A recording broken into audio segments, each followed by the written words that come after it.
நீலகிரியை பொறுத்தவரையில் மோடிஜியா 2ஜியா என்ற போட்டி நிலவுவதாக நீலகிரி பாஜக வேட்பாளரும் மத்திய இணையமைச்சருமான எல் முருகன் தெரிவித்துள்ளார்.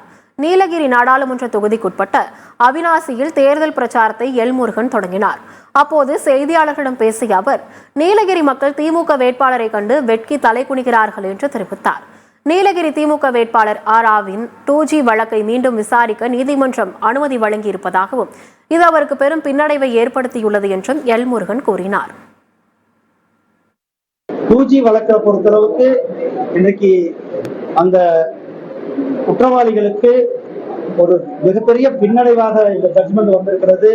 இந்த 2G குற்றவாளி நம்மளுடைய நீலகிரி பாராளுமன்ற உறுப்பினர் என்பது நமக்கெல்லாம் வெட்கி தலைகுனிய வேண்டிய ஒரு சூழ்நிலையில் இருந்து கொண்டிருக்கின்றோம்.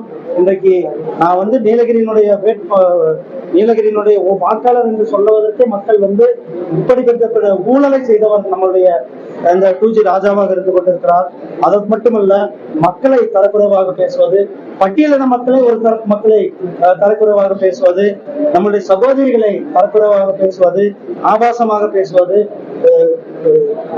கடவுள்களை ஆபாசமாக தவறாக பேசுவது, இதெல்லாம் தான் இந்த வேட்பாளர்களுடைய சனாதானத்தை தவறாக பேசுவது, இதெல்லாம் இந்த வேட்பாளர்களுடைய ஒரு நடவடிக்கையாக இருந்து கொண்டிருக்கிறது. அதெல்லாம் மக்கள் பார்த்து கொண்டிருக்கிறார்கள்.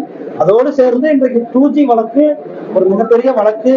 வரலாறு உலகத்திலேயே யாரு கூட செய்யாத அளவுக்கு ஒரு பெரிய ஊழலை செய்து இந்திய அரசியல்ல ஒரு கரும்புள்ளியாக இருப்பது நம்மளுடைய 2G ராஜா என்பது நாம் சொல்றோம்.